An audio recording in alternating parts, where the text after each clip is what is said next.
Do you see Hasan Ali coming back, you know, injury के बाद, फिर उसके बाद डोमेस्टिक में अच्छी परफॉर्मेंस देना, one of the highest wicket taker बनना, and then finally doing it for his. I think is finally found his fitness and the rhythm. The fitness जब आती है तो रिदम उसके साथ पीछे आता है, and I think is finding his form.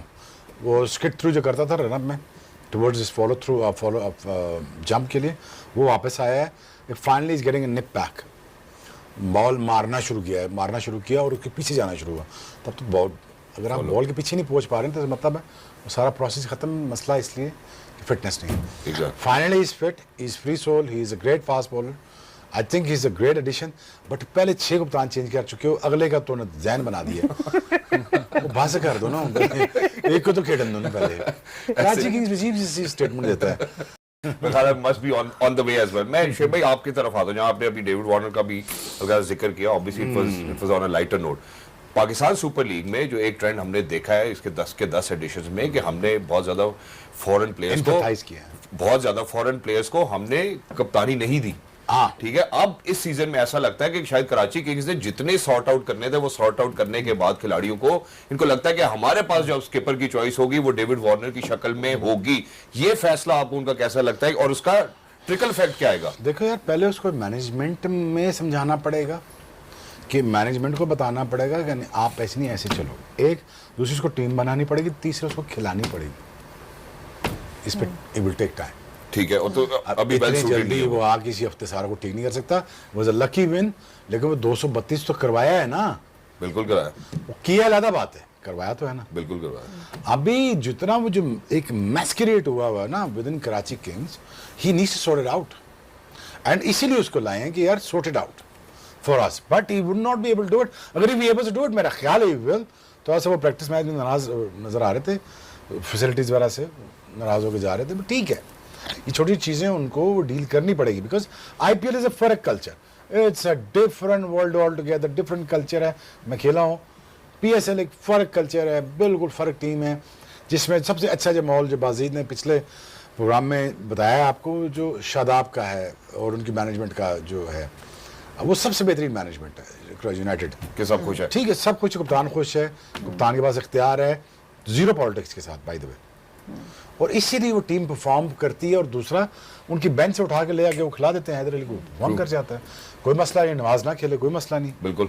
लेकिन कप्तान वो अच्छा है, मैनेजमेंट वो अच्छी है। एग्जैक्टली। अब ये इस मैनेजमेंट को, सॉरी सर जी, इस मैनेजमेंट को ना थोड़ा सा आप इख्तियार देना पड़ेगा, डेविड वार्नर को समझाना पड़ेगा तो लीड करना है 2 साल। अब वार्नर पे अप टू हिम कि यार ये टूर्नामेंट निकालना भी है, क्वालिफाइज में जाना भी है, ठीक है, एलिमिनेटर्स तक भी जाना है, फिर उसके बाद मैंने पहुंचाना भी। अगर ये मैजिक वो कर जाए तो nothing like it. I think is a great guy when it comes to running the whole program. Exactly. Karachi Kings मतलब काफी सारे कप्तान चेंज करते हैं ना, तो वो स्टेबिलिटी तो आ ही नहीं सकती। एक सवाल मेरा मैं आप दोनों से पूछना चाहूंगी कि आपको क्या लगता है इस टीम कॉम्बिनेशन को देखते हुए कि ये डेविड वार्नर को बाद में कप्तान बनाने का सोचा है जो कॉम्बिनेशन है, या पहले से एक प्लान? पहले की कप्तान बात का टीम पहले की है, कितने ओपनर इकट्ठे हुए। अगर ये वार्नर खरीदता टीम और अगर उसको कमांड होती पाकिस्तान की डोमेस्टिक क्रिकेट के ऊपर, जैसे शादाब को ना कमांड है, लोकल टैलेंट के ऊपर कमांड है, उसको पता है कौन कौन से क्या, इधर आ जाओ तुम, इधर आओ तुम, इधर आओ। प्लस उसने जेसन होल्डर बड़ा तरीके से खरीदा है, हालांकि जेसन होल्डर पे कोई बैट नहीं कर रहा था पीएसएल में, डेब्यू है उसका पीएसएल में, अपना आईपीएल में भी कोई लंबी चौड़ी बैट नहीं लगाई उस पे ऊपर, बस ये लिया है और बहुत तरीके से लिया है। But I think the sharpness of the management of the Shadab, I think that's done the trick.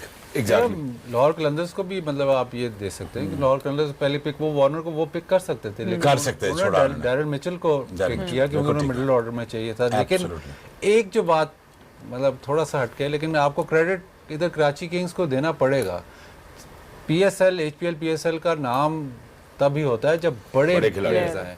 तो अगर आप केन विलियमसन आता है, डेविड वार्नर, जो हालांकि उनकी टीम में शायद बैलेंस नहीं है, ठीक है, बट ओवरऑल अगर बिगर पिक्चर में देखें ना, ब्रांड जो है वो बढ़ता है। एग्जैक्टली। लेकिन इसमें एक और भी बात आ जाती है, वो बात इसमें ये ऐड ऑन हो जाती है जो उन्होंने ग्रिप की बात की है। जब हम डेविड वार्नर की बात करते हैं, एक बात जो सना ने पहले भी की थी और अभी मैं दोबारा आपको याद दहानी कराता हूँ कि क्या जो too much reliance of the top order on to foreign players है, is it because of David Warner being a captain, और do you think that that's the team management who saying कि यार हम इन्हीं को खिलाते हैं? आपने सिलेक्टिव ओपनर, जो पाकिस्तानी प्लेयर भी वो भी ओपनर है ना, तो सिलेक्टिव ओपनर्स किए हुए ना, तो वो तो बैलेंस वैसे ही आउट है। ये तो जब इन्होंने एक सलाह ने चैंपियंस ट्रॉफी में बात की थी, वो रिपीट नहीं करनी चाहिए, लेकिन जो इन्होंने जब टीम सेलेक्ट की है तो इन्होंने तो बैलेंस ध्यान कर ले, मैं रिपीट कर देती हूँ। बैलेंस मैं तो हूँ डेंजर एरिया में किया हुआ है, तो वो प्रॉब्लम है। अगर आप टू डेंजरस यार, टू डेंजरस। ऊपर से अगर आप देखें